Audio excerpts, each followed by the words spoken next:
Shavua Tov à tout le monde. Shavua Tov, Rav. J'espère que vous avez passé un bon Shabbat.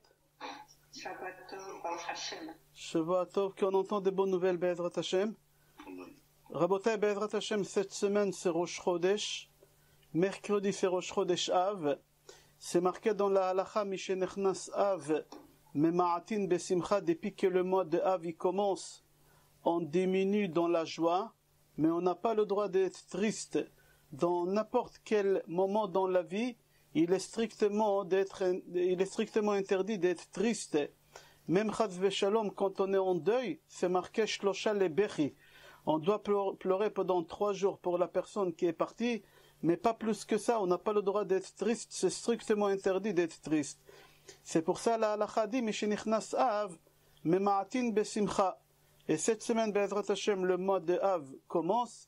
Et Chachamim ils disent Rachet Evot de Av, Elul Ba. On doit se préparer pour recevoir le mois de Elul, Chodesh HaRachamim ve'Aselichot. Et toujours Parashat Dvarim, qu'on va lire Be'ezrat Hashem ce Shabbat, elle tombe toujours dans la semaine de Rosh Chodesh. Pourquoi? Parce que le livre de Dvarim il commence avec des reproches que Moshe Rabbeinu il fait au Béné Israël. Ele Devarim asher diber Moshe El Kol Israël be'ever hayarden bamidbar ba'arava mul Suf ben Paran Tofel v'chatzerot v'di zaav, etc., etc. Si vous regardez Rashi sur place il dit que tous les endroits que Moshe Rabbeinu il a cités, c'est des endroits où Béné Israël ils ont fait des problèmes. Tous ces endroits-là, mais il n'aura pas dit direct, il aura dit indirectement les choses qu'ils ont fait, le mal qu'ils ont fait. Par exemple, où ils ont fait le veau d'or, mon cher Rabbeinu, il ne parle pas ici de veau d'or, il dit Vedi Zahav. C'est quoi Vedi Zahav? Parce qu'ils avaient beaucoup d'or, alors quand on est riche, on oublie Akadosh Baruch Hu et on fait Avodah Zara, on fait l'idolâtrie. Vechatzerot, c'est Korach. Et seulement une seule chose, mon cher Rabbeinu, il leur parle directement, et très longuement dans la paracha, Moshe Rabbeinu il reproche au Béné Israël, c'est quoi? C'est les Meraglim.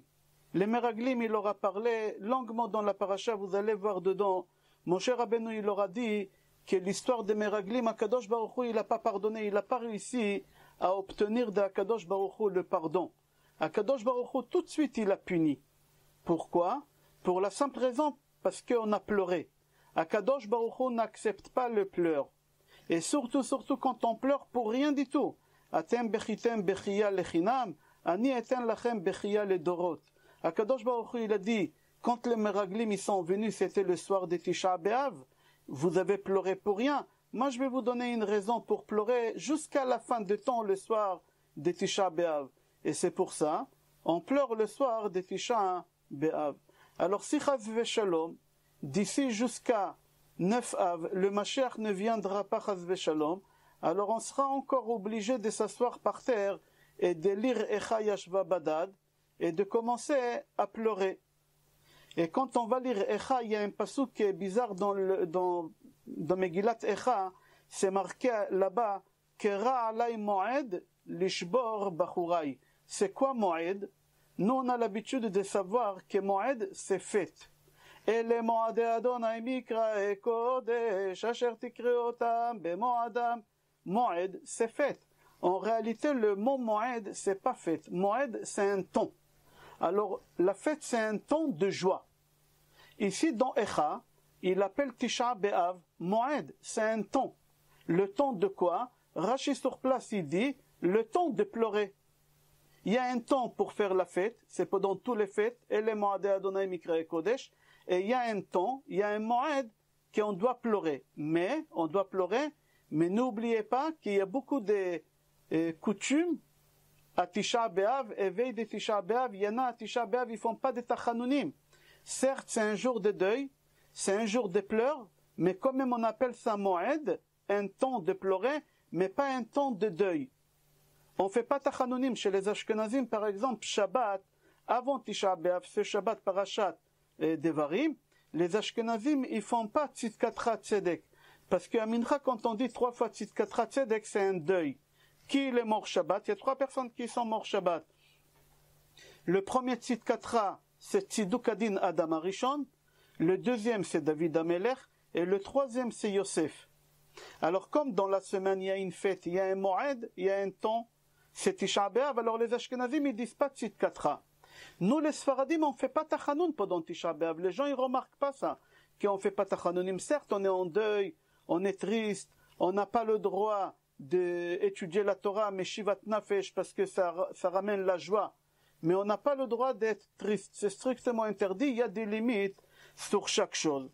La Gemara Sanhedrin dit comme ça dans page Kuf Dalet 104, sur le pasuk qu'il y a dans Echa, Bacho tifke balayla vedim'ata alechaya. C'est marqué Bacho tifke, 2 fois pleurer. Pourquoi c'est marqué 2 fois pleurer? Alors ici on explique, on dit parce qu'on a pleuré 2 fois pour rien. On a pleuré 2 fois pour rien. Une fois on a pleuré pour la manne. Quand on est parti chez Moshe Rabbeinu et on s'est plaint, Alechem akalokel, ce pain-là, il va s'exploser dans notre ventre. Et on a commencé à pleurer.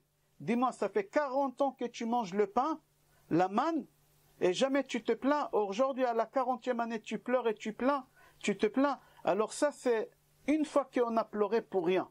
Deuxième fois qu'on a pleuré pour rien et Hachem ne nous a pas pardonné, c'est Chet HaMeraglim. Quand les Meraglim ils sont venus et ils nous ont annoncé le soir de Tisha B'Av, Eretz Ochelet Yoshvea, qui c'est une terre qu'elle dévore ses habitants, Akadosh Baruch Hu il n'a pas pardonné. Comme c'était le soir de Tisha B'Av qui nous ont fait pleurer, Akadosh Baruch Hu il a dit, moi je vais vous donner une raison pourquoi pleurer. C'est-à-dire le soir de Tisha B'Av, pourquoi on pleure, mis à part que c'est la destruction des Beth Amikdash, indirectement, mais directement on pleure à cause de quoi? À cause des Meraglim, parce que les Meraglim ils nous ont fait pleurer pour rien du tout, et on va voir tout à l'heure comment c'est passé, comment on a pleuré là-bas. Il y a une Mishnah, et ça a été tranché dans la halacha. Qu'est-ce qui est plus grave dans la loi juive? Parler du mal de quelqu'un ou faire du mal à quelqu'un?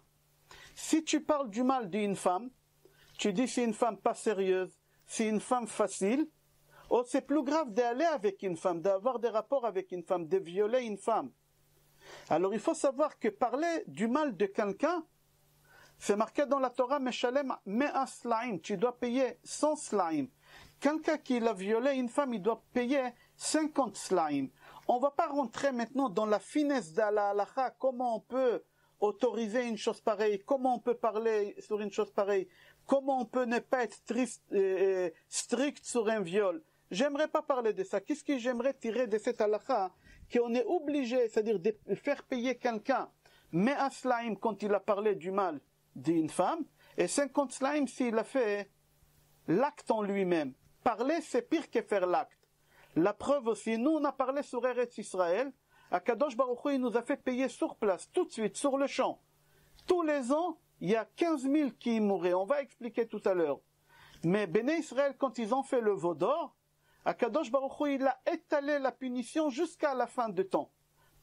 Akadosh Baruch Hu il a étalé. Alors qu'est-ce qu'on voit? Que quand on a parlé du mal d'Eretz Israël, les Meraglim, et on a pleuré, Akadosh Baruch Hu il a dit si c'est comme ça, je vous punis tout de suite et vous allez mourir. Mais quand on a fait le veau d'or, Akadosh Baruch Hu il a pas pardonné, mais Akadosh Baruch Hu il a dit qu'il va étaler Beyom Pokti ou Pakadti. C'est-à-dire tous les jours je vais faire payer au Béné Israël toutes les souffrances que nous on traverse. Il y a là-bas aussi à cause de veau d'or et la vente de Yosef. Alors qu'est-ce qu'on voit ici en 2 mots? Que parler du mal, Akadosh Baruch Hu il est beaucoup plus strict que quelqu'un qui fait l'acte. L'acte c'est pas bien, tu es puni, mais Akadosh Baruch Hu il attend pour faire punir quelqu'un. Mais quand on parle de quelque chose, de mal d'Eretz Israël, et en plus on parle du mal, Akadosh Baruch Hu il punit tout de suite. Viens voir qu'est-ce qu'il dit. Il y a le coup de Shimoni dans Parashat Shelach. Dans Parashat Shelach, on parle là-bas les Meraglim, les explorateurs qui sont revenus d'Eretz Israël. Ils ont dit au Béné Israël, on n'y va pas en Eretz Israël. Eretz Ochelet Yoshvea. Qu'est-ce qu'ils ont fait? C'est marqué dans Yalkut Shimoni que les Meraglim, ils ont attrapé tous les chefs des familles. Ils leur ont bourré la tête. Ils leur ont dit, chacun il va rentrer chez lui à la maison et il va faire peur à la famille d'Eretz Israël. Et à partir du moment qu'ils vont faire peur à la famille, tous les Béné Israël ils vont avoir peur et tous les Béné Israël ils vont dire à Moshe qu'ils ne veulent pas partir en Eretz Israël. C'est-à-dire qu'ils ont fait une scène grave. Qu'est-ce qu'ils ont fait?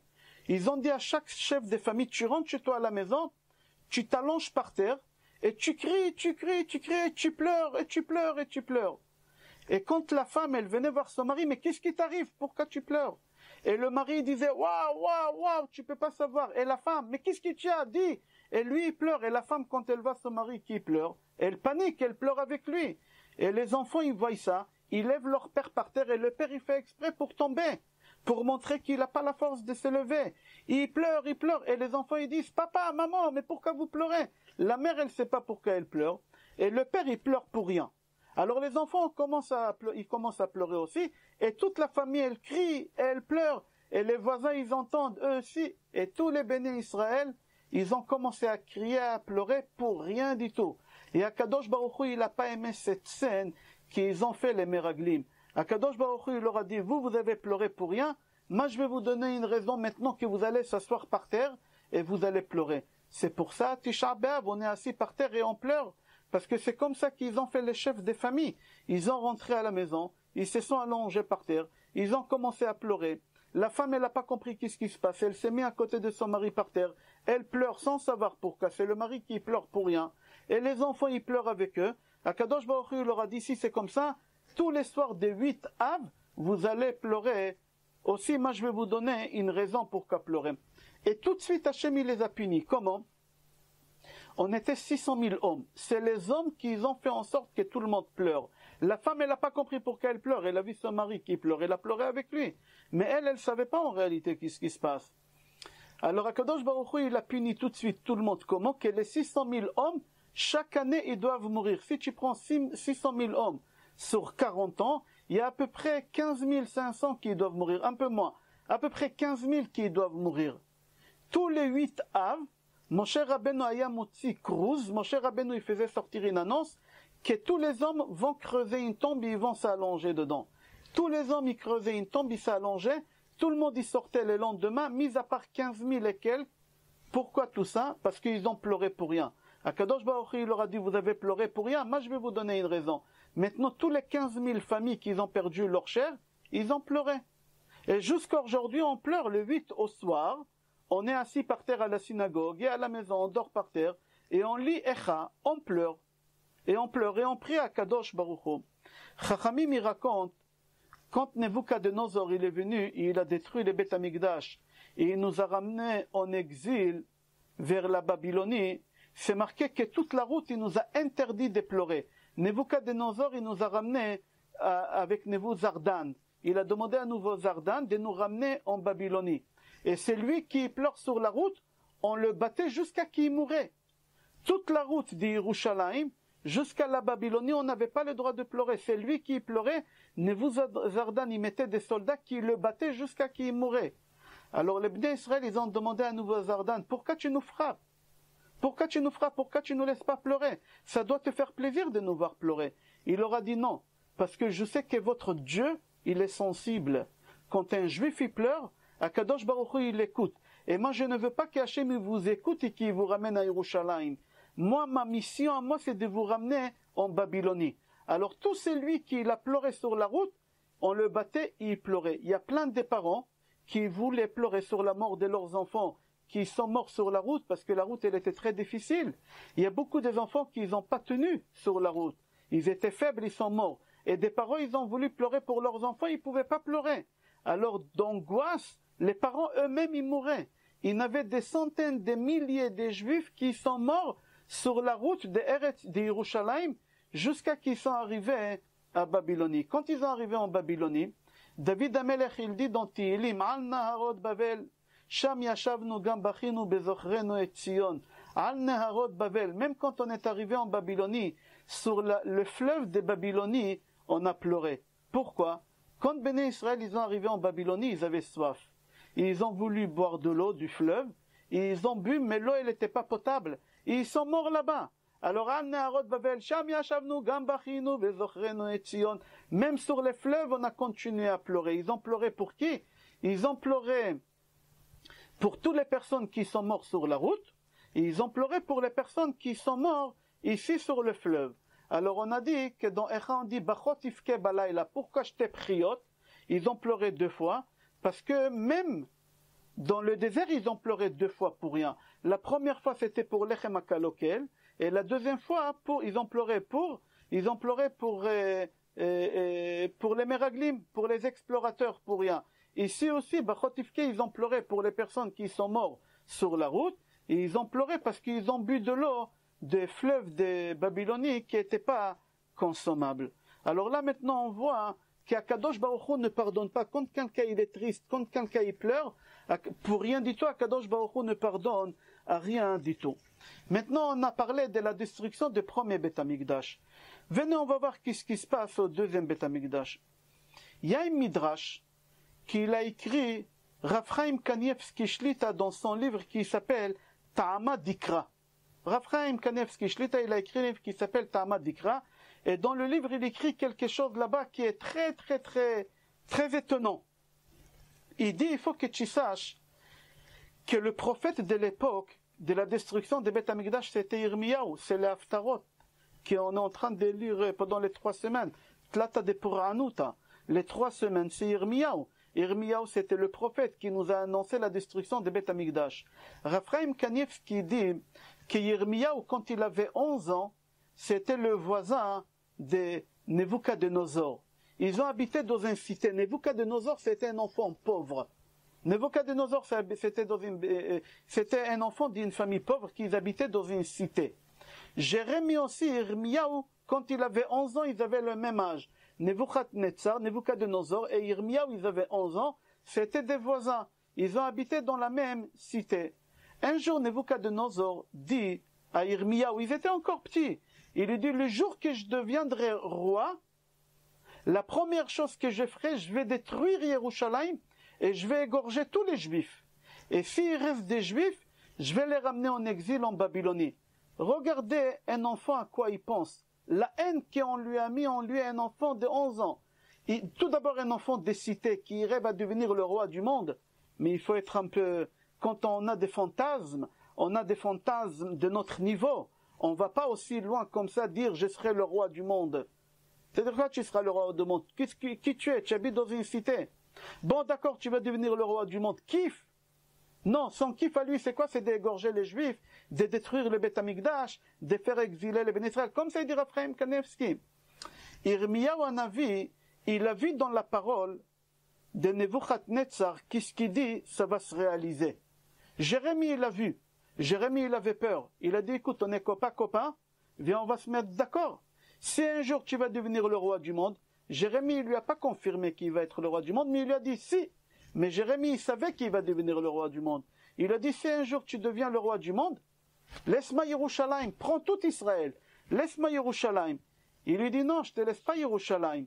Moi, j'ai rasé Yerushalayim. Il a dit, bon, tu veux pas laisser Yerushalayim, alors laisse-moi le Beth Amikdash. Il lui dit, pas du tout, Yerushalayim avec le Beth Amikdash. Il a dit, alors laisse-moi les enfants, Tinokot shel Bet Rabban. Il a dit, personne, j'égorge tout le monde. Il lui a dit, Yirmiyahu, alors qu'est-ce que tu me donnes? On est copains quand même, il faut qu'on partage.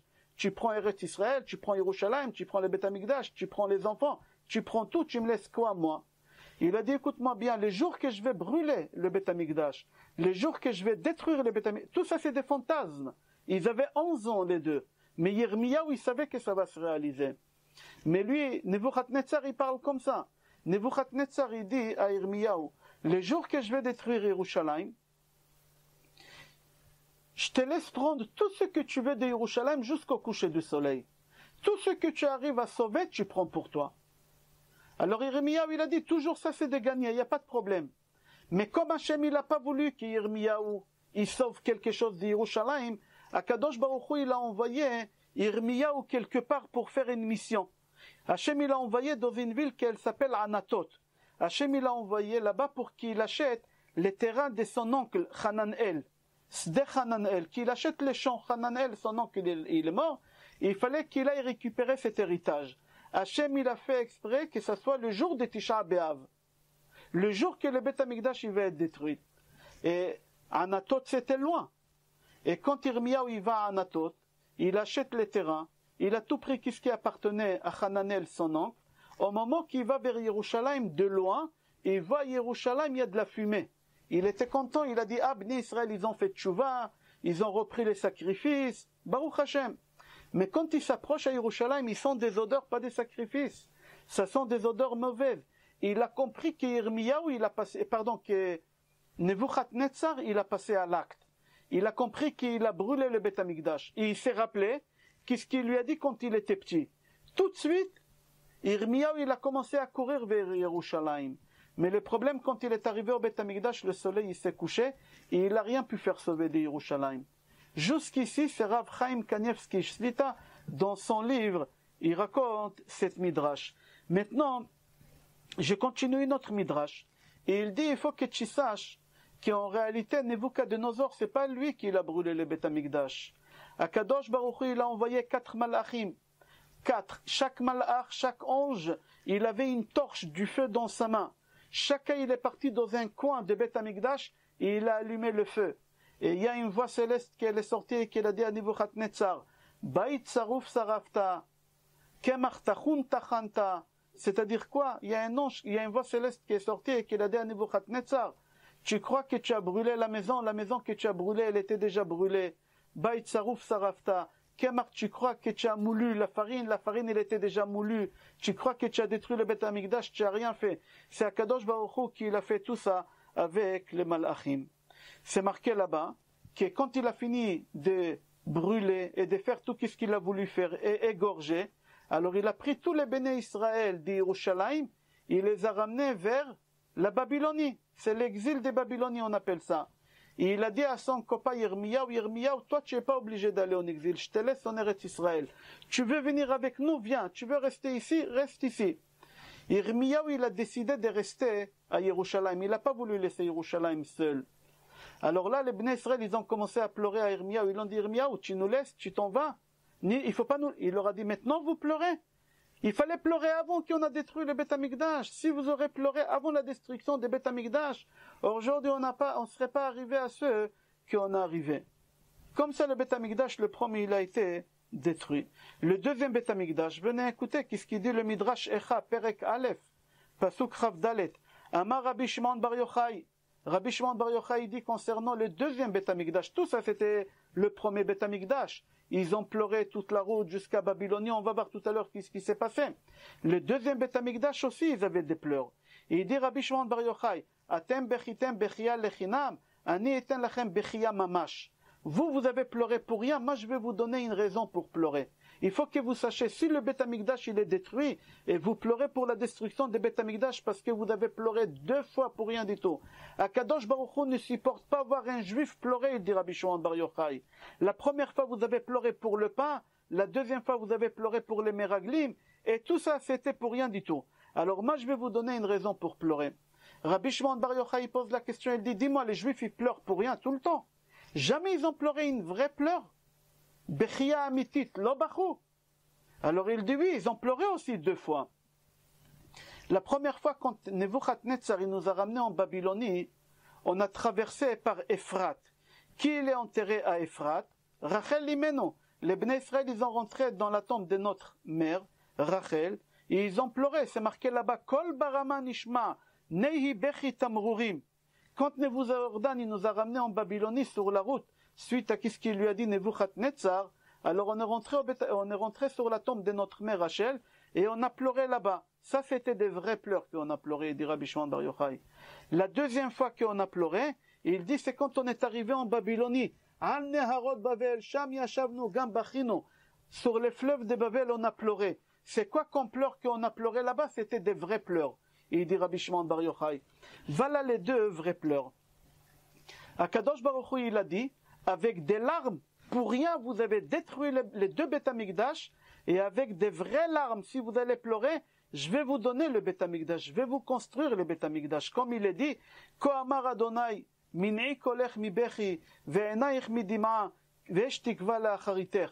Akadosh Baruch Hu, il console Rachel Imenu, et il lui dit, arrête de pleurer, arrête de couler des larmes. Le Beth Amikdash, il va être construit.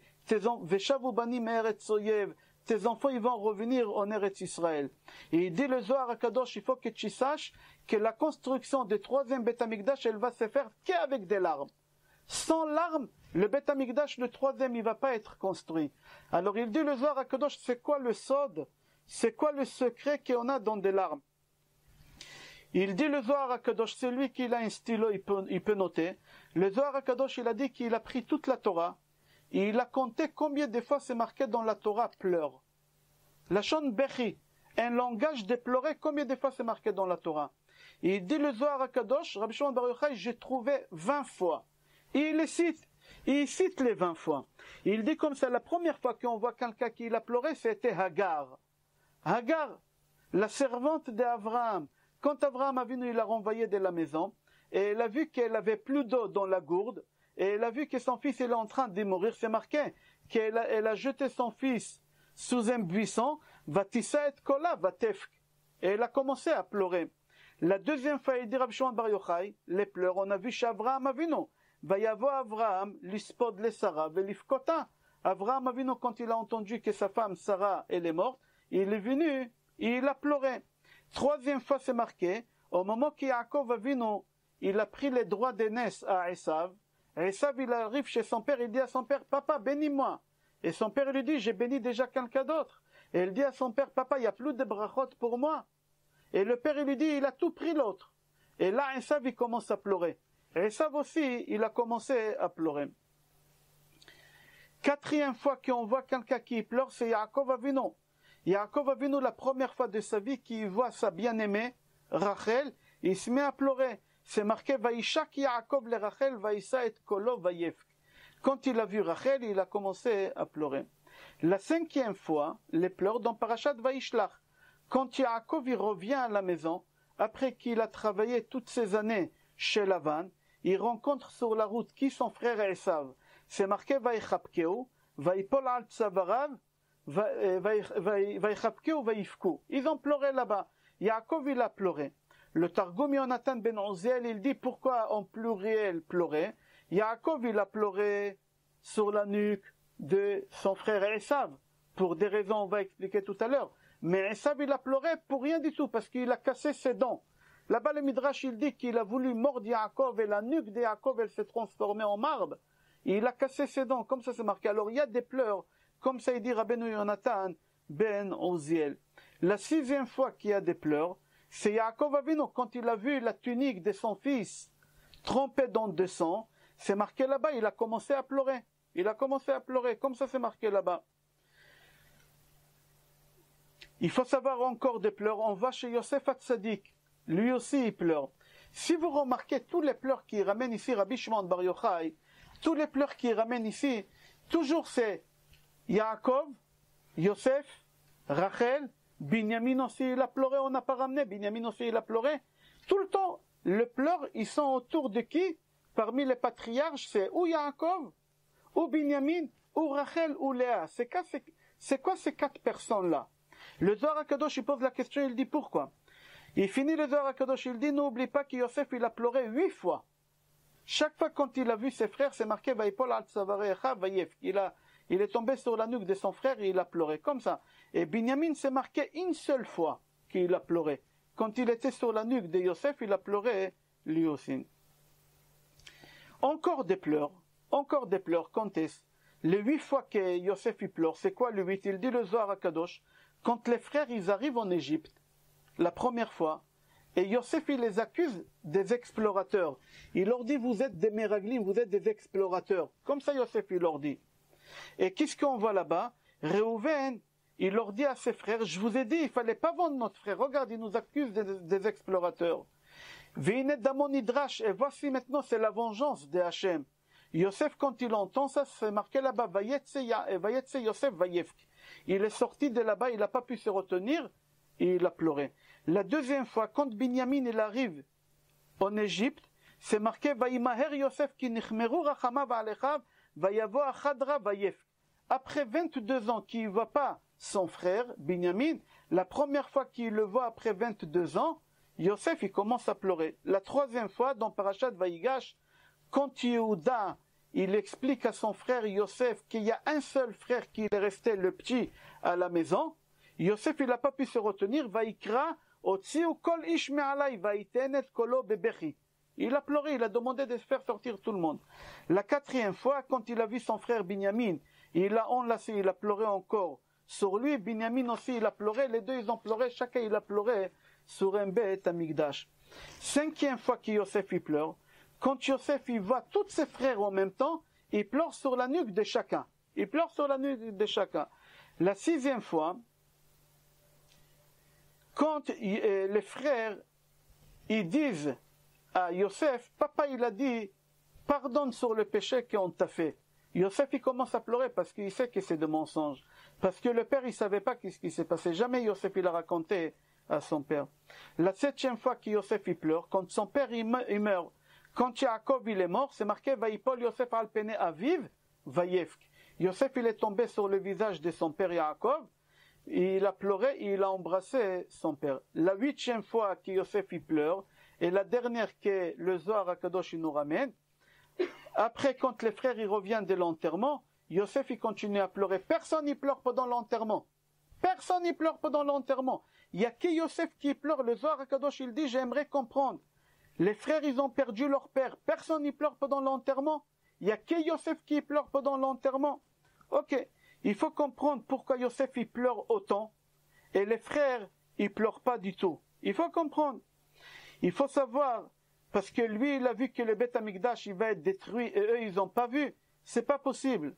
Eux, ils étaient des tzadikim. Eux, ils ont vu aussi que le Beit Hamikdash, les deux Beit Hamikdash, ils vont être détruits. Comment ça se fait qu'ils n'ont pas pleuré? Alors, j'ai trouvé dans Sefer HaYashar, c'est marqué là-bas, quelque chose, je vous conseille d'écrire, c'est long, ou, après le cours, vous marquez, le Sefer HaYashar, il est long, mais c'est quelque chose de nouveauté qu'on va apprendre ensemble. Quand les frères de Yosef, ils ont pris Yosef et ils l'ont jeté dans le puits, et ils se sont mis à côté, pas loin pour manger, Yosef, depuis, il commence à crier, je l'ai à l'intérieur dans le livre Sefer HaYashar. Ve Yosef tsoek, et Yosef il crie de trou, mais asiti lachem, qu'est-ce que je vous avais fait? Ou ma chatati, quelle faute j'ai fait? Quelle erreur j'ai fait? Il crie, Alo anochi, atzmechem, ou psarechem, moi et vous, c'est une seule personne. On a le même chair, on a le même sang. Pourquoi vous faites cette chose? Vehalo Yaakov avichem aviu, votre père Yaakov, c'est mon père aussi. Pourquoi vous faites des choses pareilles? Comment c'est possible d'aller voir papa et regarder dans son visage? Comment vous allez voir papa après qu'est-ce que vous m'avez fait? Comment vous pouvez avoir cette force d'aller voir notre père Yaakov? Il pleurait, il criait de ce trou-là. Vayomar, Yehuda, Reuven, Shimon, Lévi, Echai, Seuna mimachshakim asher samtemoti. S'il vous plaît, mes frères Yehuda, Reuven, Shimon, Lévi, mes frères, faites-moi sortir de cet endroit obscur. Craignez Hachem, craignez papa, papa il va vous reprocher. Papa, il ne va pas laisser passer qu'est-ce que vous m'avez fait. Peut-être j'ai fait une erreur. Je ne suis pas au courant. Mais peut-être j'ai fait une erreur. Alors, Bene Avraham, Yitzhak, Yaakov atem. Nous, on est les enfants d'Avraham, Yitzhak, Yaakov. Et c'est quoi le caractère des enfants d'Avraham, Yitzhak et Yaakov? Si vous voyez un orphelin, vous aurez de la pitié sur lui. Imraev, Yachileu lechem. Si vous allez voir un orphelin qui a faim, vous allez lui donner du pain. Vim tsame, yashkuhu maim. Et s'il a soif, vous allez lui donner de boire de l'eau. Ça, c'est avec un étranger. Moi, votre frère, on a le même sang, on a le même chair, on a le même père. Comment vous pouvez faire une chose pareille? Il continue à pleurer et à crier du trou. Vayomar, il criait, il disait, j'ai pris Hachem que papa il sache qu'est-ce que vous m'avez fait. Je veux que papa il sache qu'est-ce que vous m'avez fait.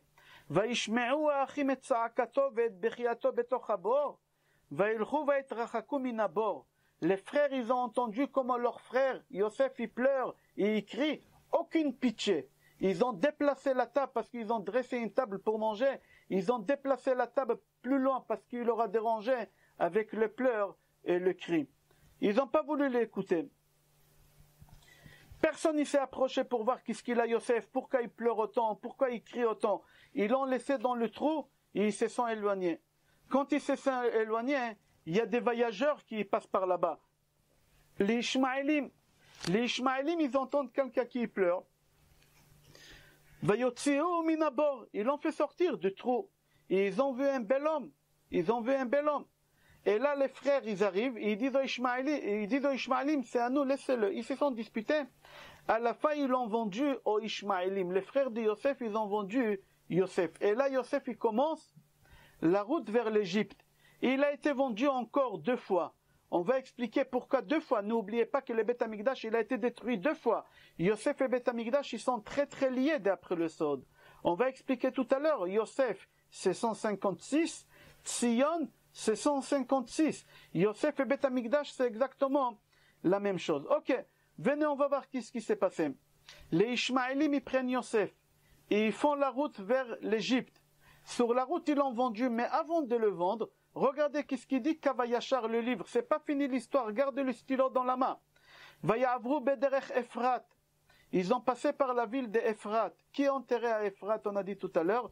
Rachel, sa mère, notre mère à nous, Rachel, elle est enterrée là-bas.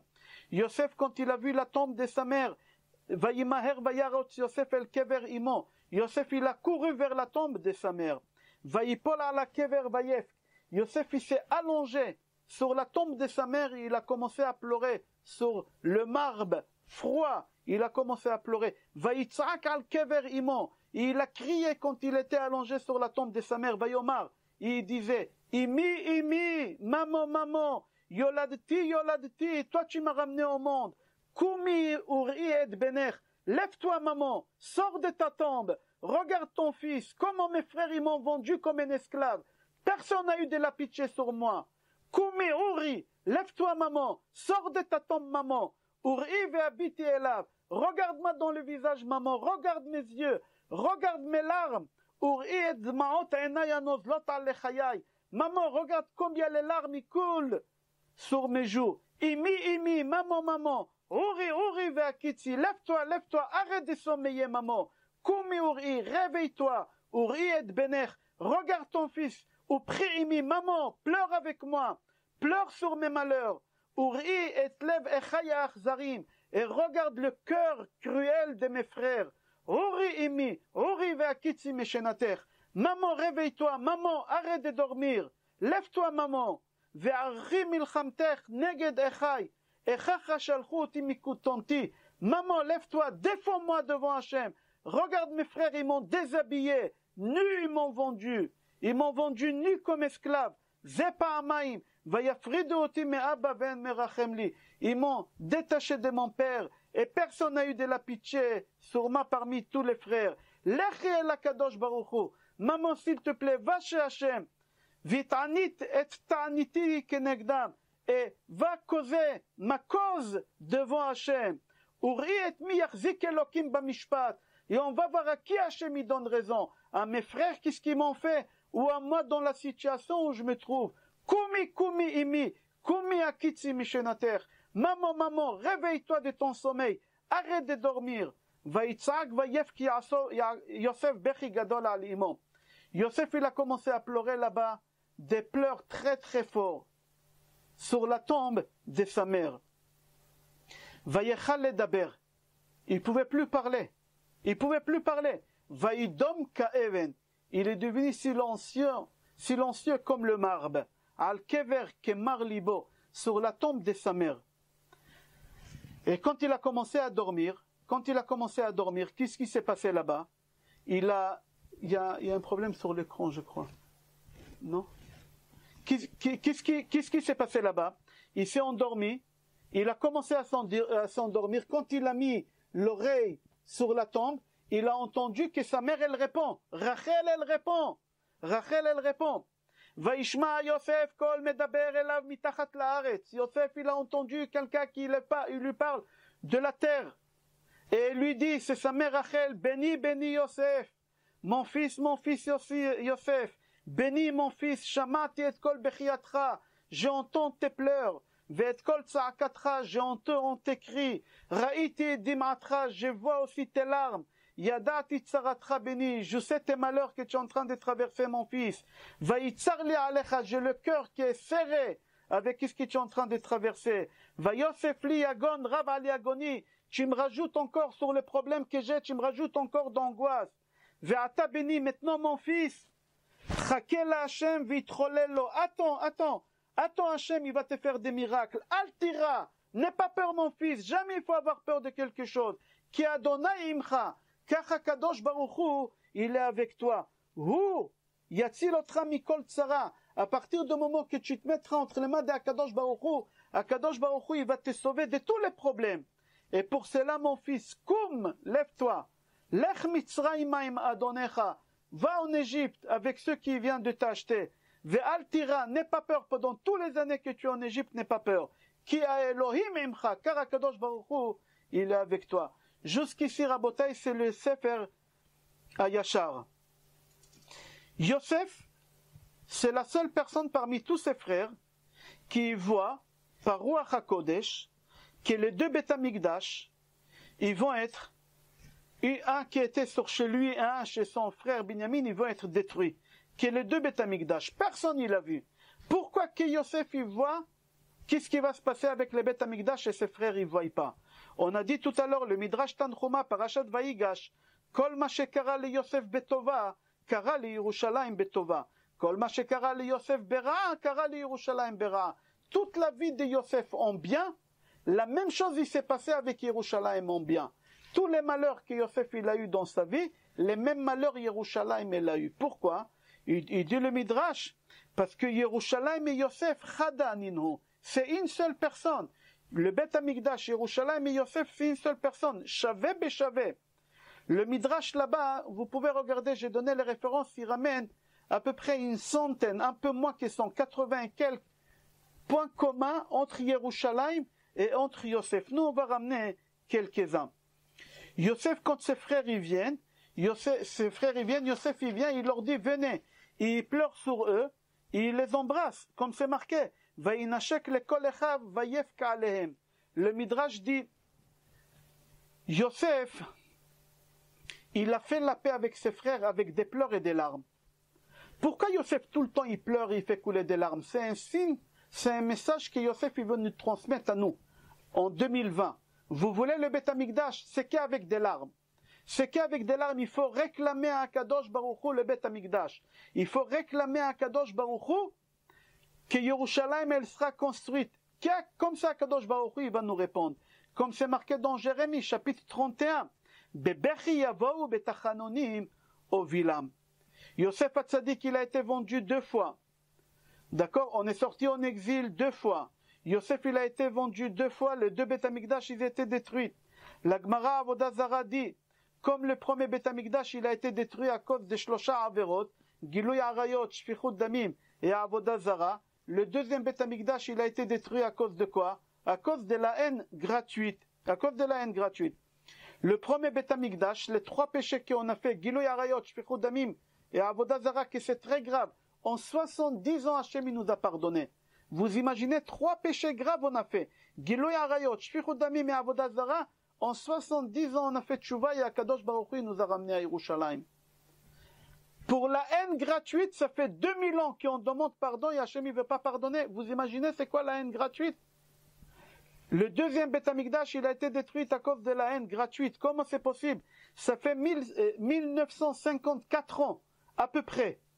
Pour savoir faire le compte, il y a combien de temps que le Beth Amikdash il a été détruit? C'est mon Rav qui m'a appris et ça marche très bien.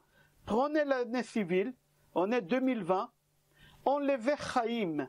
Chaim c'est 68. Faites 2020, moins 68. L'année qui vous sort, c'est exactement le nombre d'années depuis que le Beth Amikdash il a été détruit. D'accord? Alors, c'est marqué que la haine gratuite, que les frères de Yosef ils avaient, c'est à cause de ça que le Beth Amikdash il a été détruit. Certes, au deuxième Beth Amikdash, on avait aussi la haine gratuite. Mais elle a commencé où la haine gratuite? Elle a commencé chez Yosef dans Parashat Vayeshev. C'est marqué Vaisneu Oto. Ils l'ont haï. Velo yachlou ledabero le shalom. Ils ne pouvaient même pas lui dire bonjour tellement ils l'ont haï. Yosef, ils l'ont haï. N'oubliez pas que Yosef c'est Tzion 156. 156 les deux, c'est le Beth Amikdash. Ah, vous haïssez Yosef, c'est-à-dire que vous haïssez le Beth Amikdash. C'est lui qui haït un juif, la haine entre les juifs. Le Beth Amikdash ne peut pas être construit. Yosef, il embrasse son frère Binyamin et il pleure. Pourquoi? Parce que Yosef, il sait que lui-même, c'est Tzion. Et Tzion, elle va être construite sur le territoire de Binyamin. Et c'est pour ça que Yosef, il pleure sur son frère Binyamin. Venez, on va reprendre le Zohar HaKadosh qu'on a dit tout à l'heure dans Parashat Shemot. Il dit, à l'époque du deuxième Beth Amikdash, les Béné Israël, ils avaient la haine gratuite. Ils avaient la haine gratuite. Et ça a réveillé quoi? La vente de Yosef, la haine que les frères ils avaient vers Yosef. Même qu'ils ont étudié la Torah, même que c'était des Talmidei Chachamim, à l'époque du deuxième Beth Amikdash, c'était tous des tzadikim. Mais ils avaient un problème de respecter, avoir le respect un avec l'autre. Ils avaient la haine sans aucune raison. Même avec toute la connaissance de Torah que tu as, tu ne sais pas respecter l'autre, ça vaut rien du tout. Akadosh Baruch Hu, il a détruit le Beth Amikdash. Et c'est pour cela, c'est marqué, que maintenant, deuxième Beth Amikdash, la haine que les frères ils ont envers Yosef, tous les larmes de Yosef, ils se sont réveillés au deuxième Beth Amikdash, et Akadosh Baruch Hu, il a décidé de détruire le deuxième Beth Amikdash, et jusqu'à aujourd'hui on pleure. Jusqu'à aujourd'hui, si Chaz Veshalom, on n'aura pas le Mashiach jusqu'à la semaine prochaine, jusqu'à Tisha B'Av, on sera obligé de pleurer. Comme Yosef il a fait, il s'est allongé sur la tombe, ils l'ont fait rentrer dans un trou, dans le puits, nous aussi on va s'asseoir par terre et on va pleurer sur ça. Alors chaque personne certainement qui écoute les shiur, il s'est dit mais non, on connaît la Gemara. Donc Gemara Gitin, page Nunvav, c'est marqué là-bas que Yerushalayim elle a été détruite à cause de Kamtsa et Bar Kamtsa. Mais il faut comprendre c'est quoi l'histoire de Kamtsa et Bar Kamtsa, c'est une belle histoire. Mais c'est pas que à cause de ça. Ça c'était le tampon final. Mais il y a une cause. Il s'est passé quelque chose avant Kamtsa et Bar Kamtsa. Qu'est-ce qui s'est passé? Je vais vous raconter. Il n'y a pas beaucoup de gens qui savent qu'est-ce qui s'est passé. Mais avant de raconter qu'est-ce qui s'est passé avant, je vais raconter l'histoire de Kamtsa et Bar Kamtsa dans Gemara Gitin, page Nun Hey et Nun Vav. Là-bas, la Gemara, elle raconte qu'un jour, il y a quelqu'un qui a marié sa fille. Et à l'époque, on n'avait pas la poste. Et à l'époque, on n'avait pas de WhatsApp. Et à l'époque, on n'avait pas tous les moyens qu'on a aujourd'hui. Pour inviter quelqu'un au mariage, on envoyait des messagers. Et le papa de cette fille, il a dit à son messager, va voir Kamtsa. C'est le nom de quelqu'un, Kamtsa.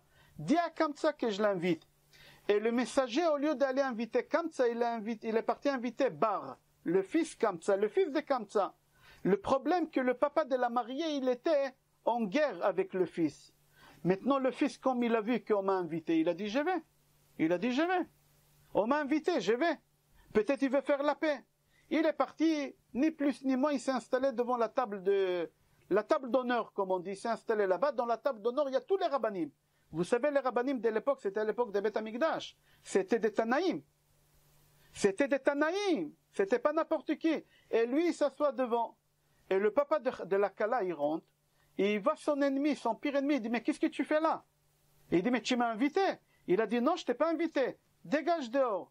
Il a dit, je t'en prie, ne me fais pas honte devant tout le monde. Je paye mon plat. Il a dit, tu me payes rien du tout. Tu sors devant tout le monde. Et les rabbins, dans la table d'honneur, ils entendent tout. Ils voient comment un juif, il fait honte à un autre juif, et il ne branche pas les rabbanim. Alors lui, il a honte. Il dit, écoute, je te paye la moitié de la soirée. Ne me fais pas honte. Il a dit, tu me payes rien du tout. Tu sors dehors. Il dit, je te paye toute la soirée. Je te paye le traiteur, les photographes, les musiciens. Je te paye tout, la salle. Tu sors dehors. Il l'a attrapé par l'épaule. Il l'a jeté devant tout le monde. Bar Kamtsa, quand il a vu ça, il a dit, comment c'est possible que les rabbanim, ils ont vu une chose pareille, ils n'ont pas branché. Qu'est-ce qu'il a fait? Il est parti parler du mal au Kessar sur les Béné Israël, il a voulu se venger. Il a dit, comment c'est possible de faire honte à quelqu'un, c'est un assassinat? Dans la Torah, quand on dit l'otirtzach, n'est pas tuer, c'est pas prendre un pistolet et tuer quelqu'un. N'est pas tuer, c'est faire honte à quelqu'un. Comment c'est possible qu'ils m'ont fait honte devant tout le monde et aucun rab il a branché? C'est ça la barbe, c'est ça la kippa. C'est ça le chapeau. Il a dit, ben si c'est comme ça, je balance tout au César. Et il est parti raconter n'importe quoi au César. Comme ça c'est marqué là-bas. Alors ici, c'est l'exécution de la destruction de deuxième Beth Amikdash. Mais il faut savoir que le tampon, il a été tamponné quand? Il s'est passé quelque chose avant. C'est pas une exécution tout de suite. Il s'est passé quelque chose qu'il faut savoir. Venez écouter une histoire que pas beaucoup de gens y connaissent. On appelle cette histoire Shulia de Nagra. C'est quoi Shulia de Nagra? Shulia, c'est un apprenti. Nagra, c'est menuisier.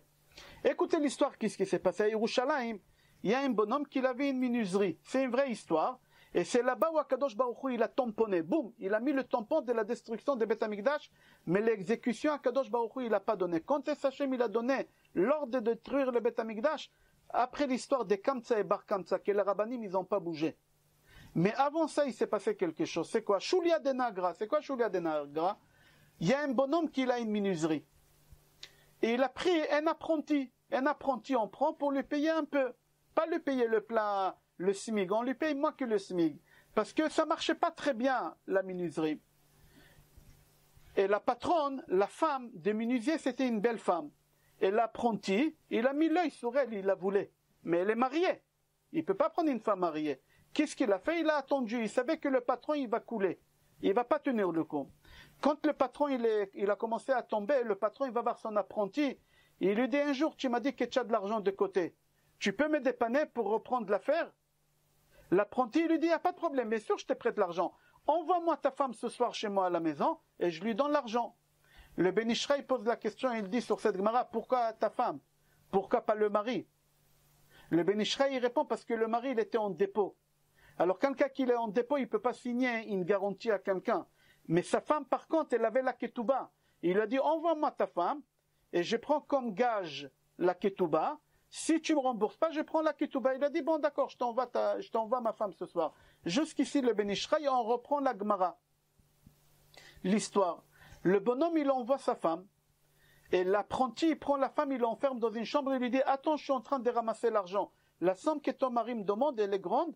Je ne l'ai pas ici à la maison, je suis en train de la récupérer, attends ici. Et il a tardé chez lui à la maison pendant 2 à 3 jours. Le mari, il attend. Il voit que sa femme, elle ne vient pas. Il la cherche partout. Personne ne l'a vue. Il est parti voir l'apprenti. Il a dit, dis-moi, ma femme, elle a passé? Il a dit, oui, ta femme, elle a passé. Et je l'ai vu qu'ils ont abusé d'elle. Des garçons, ils ont abusé d'elle.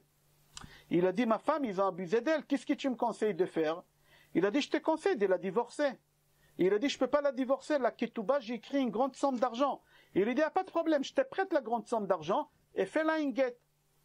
Alors le patron, le menuisier, quand il entend ça, il dit, bon, prête-moi l'argent pour lui payer la ketouba. Il divorce sa femme. Maintenant, le patron, il lui doit déjà une dette pour reprendre l'affaire. Et mis à part ça, il lui doit encore une grande somme d'argent pour la ketouba. Maintenant, comme il a divorcé sa femme, l'apprenti s'est marié avec la femme. La date pour rembourser l'argent arrive et la menuiserie ne marche pas. Il a déposé le bilan. Mais il doit l'argent à son apprenti. Il n'a pas avec quoi le rembourser. Il est parti voir l'apprenti. Il a dit, monsieur, je n'ai pas avec quoi vous rembourser. Il a dit, il n'y a pas de problème. Tu n'as pas avec quoi me rembourser? Tu vas devenir l'homme des ménages chez moi à la maison. Tu vas nettoyer la maison. Tu vas me faire le linge à moi et à ma femme. À moi et à ma femme. Tu vas nous servir, moi et ma femme. Tu vas tout faire pour nous. Maintenant, le menuisier, il ne savait pas que c'était sa femme. Il a pas encore capté ce qui se passe. Ok, il a dit, il n'y a pas de problème. Il n'y a pas de problème. Je ne savais pas que tu t'es marié, mais Mazal Tov, il n'y a pas de problème. Je travaillerai chez toi le temps de rembourser cette crédit. Et au moment que lui rentre à la maison, il finit à nettoyer toute la maison et préparer le dîner. Et il rentre dans la salle à manger, parce que le patron, il appelle, il lui dit, sers-nous du vin. Comme ça se marquait dans la Gemara, sers-nous du vin. Et là, lui, il comprend toute l'histoire. Il comprend que c'est sa femme. Il a pris sa femme, il s'est marié avec elle. Et lui, il rentre à la cuisine, il prend la bouteille du vin, il remplit les verres. Et au moment qu'il remplit les verres, il y a des larmes qui coulent. Là, Kadosh Baruch Hu, il a mis le tampon. Là, Kadosh Baruch Hu, il a dit des larmes comme ça. La destruction de Beth Amikdash. La destruction de Beth Amikdash. Faire du mal comme ça, une haine. Être capable de faire une chose pareille. Prendre la femme de l'autre. Et pas seulement prendre la femme de l'autre, lui faire servir, qu'il soit l'homme des ménages. Kadosh Baruch Hu, il a dit le pardon, il n'y a pas le pardon. Hachem, il a tamponné la destruction de Beth Amikdash. Mais l'exécution, c'était avec l'histoire de Kamtsa et Bar Kamtsa. Rabotai, si vous me posez la question, qu'est-ce qui est plus grave? De prendre la femme de l'autre comme il a fait? Ou faire honte à quelqu'un en public? Qu'est-ce qui est plus grave? Je ne sais pas quoi vous répondre. Les deux, c'est très grave. Mais moi, je sais une seule chose, qu'Akadosh Baruch Hu, il a détruit le Beth Amikdash à cause de la haine gratuite, parce qu'il a fait honte à quelqu'un en public. Maintenant, c'est à toi de déduire qu'est-ce qui est plus grave, prendre la femme de l'autre ou faire honte à quelqu'un en public. Qu'est-ce qui est plus grave? Je ne sais pas. Moi, je ne sais pas. Mais moi, je sais une seule chose. Moi, je vois qu'est-ce que la Gemara dit. Qu'Akadosh Baruch Hu, il a passé à l'action, l'exécution, c'était suite à l'histoire de faire honte à quelqu'un. C'est-à-dire les larmes que le bonhomme il a fait couler sur le vin, c'est pas n'importe quelle larme. C'est les larmes que Yosef aussi il a fait couler au moment qu'il a bu avec ses frères du vin. Ses frères ils n'ont pas bu du vin pendant ses 22 ans. Yosef il n'a pas bu du vin pendant ses 22 ans. Seulement quand ils se sont vus, c'est marqué qu'ils ont bu du vin. Ils ont bu du vin, ils se sont saoulés, ils ont bu du vin. Et lui il boit du vin. Yosef c'est Beth Amikdash. Yosef c'est Tzion. Ici à Kadosh Baruch Hu il tamponne la destruction des Beth Amikdash quand il y a des larmes avec du vin qui se mélangent en même temps. Il faut savoir que la haine gratuite à Kadosh Baruch Hu ne pardonne pas. À Kadosh Baruch Hu, il passe à l'exécution. Yosef, la haine gratuite qu'ils ont eu pour lui. Kamtsa et Bar Kamtsa, la haine gratuite à Kadosh Baruch Hu, il a passé. Les pleurs pour rien aussi, à Kadosh Baruch Hu ne pardonne pas. Et c'est pour ça qu'on a perdu le Beth Amikdash, parce qu'on a pleuré pour rien du tout. Le Zohar à Kadosh, il continue, il dit, quand Esav il est revenu pour donner à son père à manger, il est venu en retard. Esav il dit à son père, papa, donne-moi une bracha quand même. Le père il lui dit, je ne peux pas te donner une bracha. Lui il a pris, l'autre. Qu'est-ce qu'il a fait Esav? Lui aussi il a commencé à pleurer. Il a crié, il a commencé à crier. Et il a fait couler des larmes. Rabotai, c'est les troisième larmes qu'on a vues quand le Zohar HaKadosh il a cité les 20 larmes qu'on a vues au début du cours. Le Zohar HaKadosh, il dit, il faut que les béné Israéliens pleurent et ils font couler des larmes pour qu'on aura les Beth Amikdash. Pourquoi? Parce que Yaakov, notre père, il a causé la destruction des Beth Amikdash. Comment? En faisant Esav pleurer. Qui l'a fait qu'Esav y pleure? C'est Yaakov. Qui c'est Yaakov? Yaakov, c'est nous. Alors c'est pour ça on voit toujours Yaakov qui pleure, Rachel, notre mère, qui elle pleure, Yosef qui pleure, et Binyamin qui pleure. Yaakov il pleure, alors nous on pleure. Rachel elle pleure, alors nous on pleure, parce que c'est nos parents, c'est normal. Yosef il pleure, nous aussi on pleure. Pourquoi? Parce que Yosef c'est Yerushalayim. Comme ça il dit le Zohar HaKadosh. Il dit le Zohar HaKadosh, et aussi le Rambam, j'ai vu qu'il dit ça, que Yaakov il n'a pas voulu envoyer du tout son fils Binyamin. Quand ils l'ont forcé à envoyer Binyamin, il leur a dit, Aten yeda'atem ki shtaim yaldali ishti. C'est quoi ishti? Ma femme. Combien de femmes il avait Yaakov? Une seule. Léa, on l'a glissé par erreur. Les deux servantes, c'était pas sa femme, ses femmes. Yaakov, il avait une seule femme. Une seule au monde qu'il appelle ma femme, c'était Rachel. Rachel, elle a fait accoucher 2 enfants à Yaakov.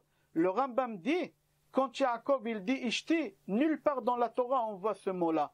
Uniquement sur Rachel on voit ces choses-là.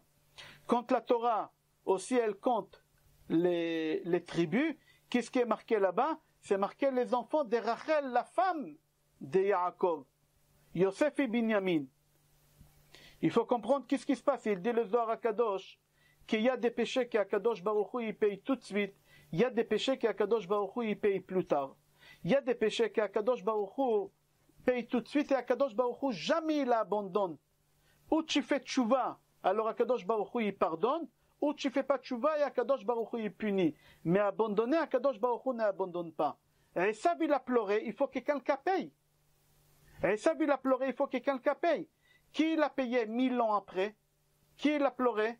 Un fils très proche de Yaakov, c'est Mordechai. Chez Esav, c'est marqué Vaïtzak Tzaka Gdola Umara. Chez Mordechai, dans Gilat Esther, c'est marqué Vaïtzak Tzaka Gdola Umara. Mordechai, c'est qui? Ish Yemini. C'est qui Yemini? C'est Binyamin. Binyamin, c'est lui qui fait pleurer dans la Torah. C'est-à-dire, qu'est-ce qu'ils ont fait pleurer Yaakov?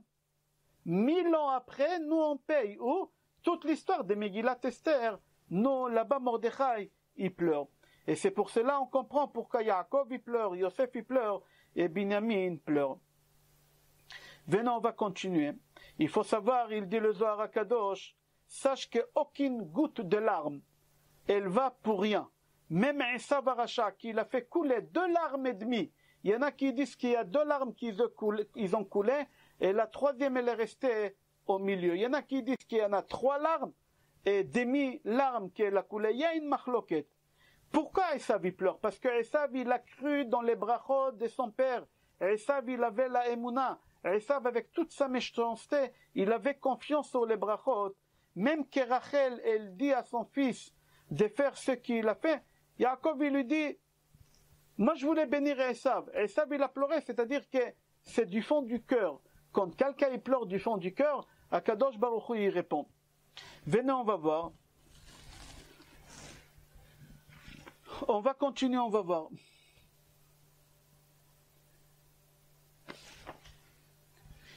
C'est marqué sur le prophète Irmiyahu. Je reprends le midrash des débuts. C'est marqué sur le prophète Irmiyahu. Bachot ifke balayla. Le midrash dit, les Bnei Israël, ils ont dit à Irmiyahu, toi tu pleures le matin et nous on pleure le soir. Pourquoi? Parce que toi tu as le droit de pleurer, mais nous on n'a pas le droit de pleurer. Eux ils n'avaient pas le droit de pleurer. Le midrash dit, comme ça ils ont fait. Lui Irmiyahu il pleurait le jour et eux ils pleuraient la nuit. Alors il demande le Siach Tzedek, il dit, certes les Goïm, ils nous ont pas donné pleurer pendant le jour, ils n'ont pas laissé les Bnei Israël pleurer pour qu'Hachem ne nous ramène pas en Eretz Israël, mais comment c'est possible de dire à quelqu'un, toi tu pleures le jour et moi je pleure le soir? Est-ce que les pleurs c'est un bouton? Il y a un interrupteur que tu appuies dessus? Comment c'est possible une chose pareille? Comme ça il pose la question à Siach Yitzhak. Dans Sefer Lev Eliyahu, il ramène au nom de livre Torah Ta'ola de Rama, que Platon, Aflaton en hébreu, Platon, le philosophe grec, il a rencontré Irmiyahu, qu'il était assis sur les ruines de Beth Amikdash, et il pleurait. Et Platon dit à Irmiyahu, Irmiyahu, j'ai 2 questions à te demander. La première question, toi tu es un homme sage, tu es l'homme le plus sage du peuple juif. Comment ça se fait que tu pleures sur des pierres et sur des bois? Tu pleures, d'accord, la destruction, on a détruit une maison, on va la construire, le karakloum, c'est que de la matière. La voiture, elle a eu un accident, c'est pas pour ça qu'on va pleurer. Moi, je vais bien, Baruch Hashem. C'est le plus important, tu vas bien, pourquoi tu pleures? Je comprends pas un homme intelligent qui pleure sur une chose pareille. Deuxième question, tu pleures sur le passé. Le Beth Amikdash, il a été construit, maintenant il est détruit. Tu pleures sur le passé. Depuis quand un homme intelligent, il pleure sur le passé? C'est les 2 questions qu'il a posées Platon à Irmiyahu. Et Irmiyahu, il lui a répondu, il a dit à Platon, il lui a dit, tu sais, tu es un homme, un des plus grands philosophes au monde. Tu es un homme très intelligent. Je suppose que tu as des questions et tu n'as pas trouvé des réponses.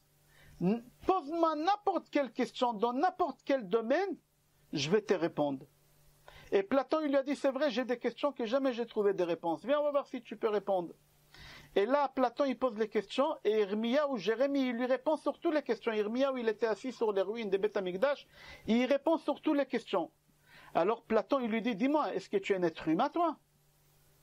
C'est pas possible de répondre sur toutes les questions. Moi, ça fait des années que je fais des recherches. Personne n'a pu me répondre, est-ce que tu es un être humain? Tu n'es pas un être humain. Tu es surhomme. Comment tu peux répondre sur toutes ces choses-là? Irmiyahu, il lui a dit, tu vois toute la sagesse que j'ai?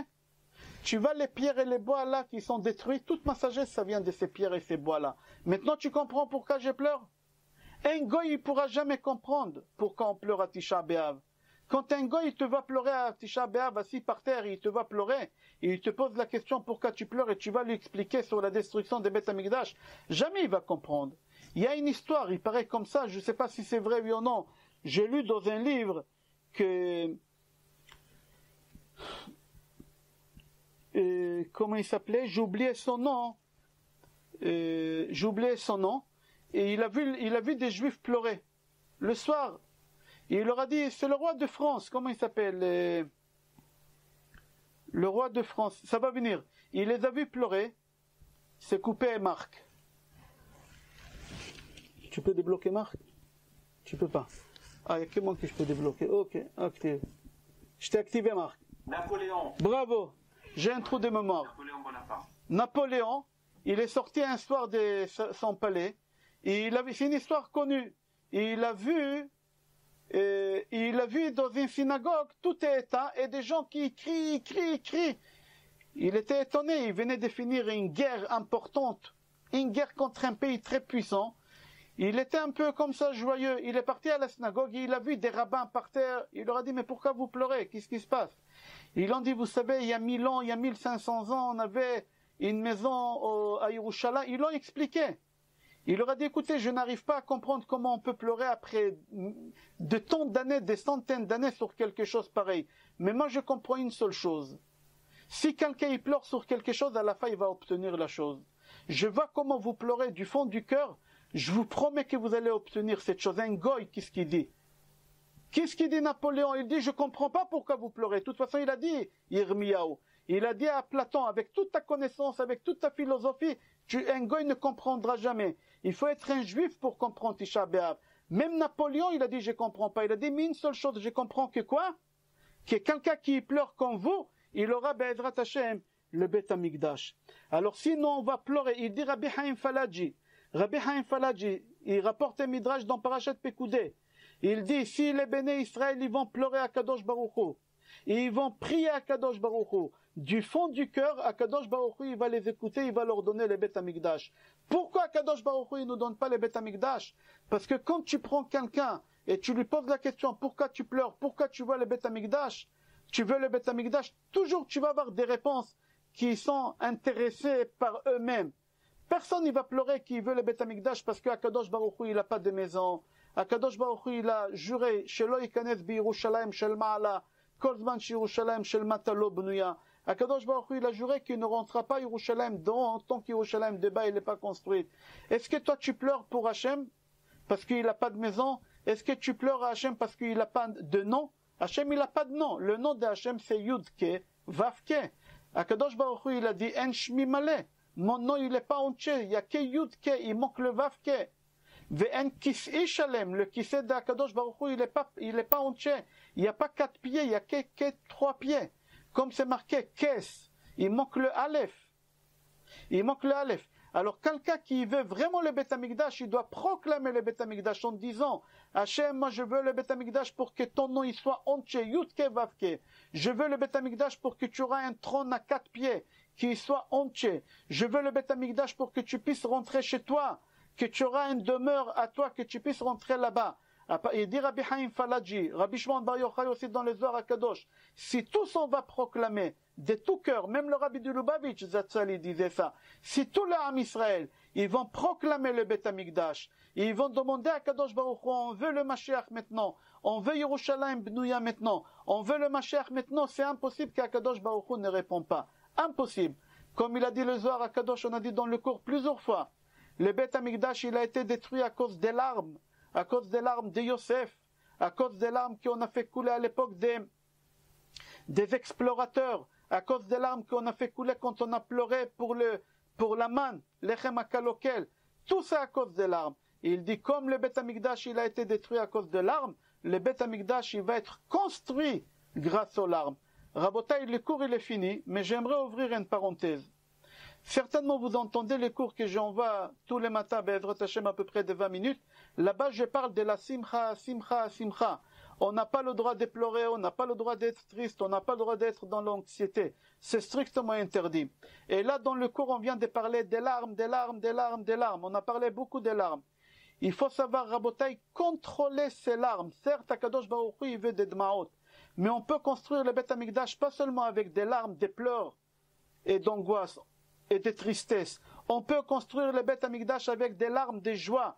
Il faut pleurer à Kadosh Baruch Hu, pleurer, pas pleurer à Kadosh Baruch Hu, pleurer à Kadosh Baruch Hu avec des chants. Avec des chants, ça sera beaucoup plus vite. Avec des larmes de joie, ça sera beaucoup plus vite qu'avec des larmes de tristesse. J'ai dit au début du cours qu'on doit être en deuil. Chad v'shalom, quelqu'un qui a perdu son père ou sa mère, il doit porter le deuil. Mais il y a une halakha, shlosha lebechi. On a le droit de pleurer 3 jours après, il faut se contrôler.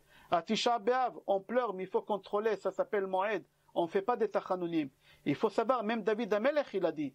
David Amelech, il a dit, moi je pleure et j'ai prie. Mais je pleure quoi? Je pleure des larmes de joie. Et quand j'ai prié à Kadosh Baruch Hu, c'est avec une prière qu'elle sort du fond du cœur. Alors quand on dit qu'il faut être triste, pas il faut être triste dans la tristesse qu'on comprend. Il faut faire tfila à Kadosh Baruch Hu avec dma'ot shel simcha, avec joie. C'est une prière beaucoup plus rapide qu'avec une prière d'angoisse. Chaz v'shalom. il faut savoir se contrôler. J'espère que le message il a été passé. Et on prie Be'ezrat Hashem qu'on n'aura pas besoin de Chas v'Shalom de jeûner la semaine prochaine et qu'on se retrouvera tous Be'eretz Israël au Bet HaMikdash B'Yerushalayim Abnuya Bekarov Mamash. Amen Keni Ratzon. Shavua Tov, Bracha ve'Hatzlacha. S'il y a quelques questions, on va essayer de répondre Be'ezrat Hashem.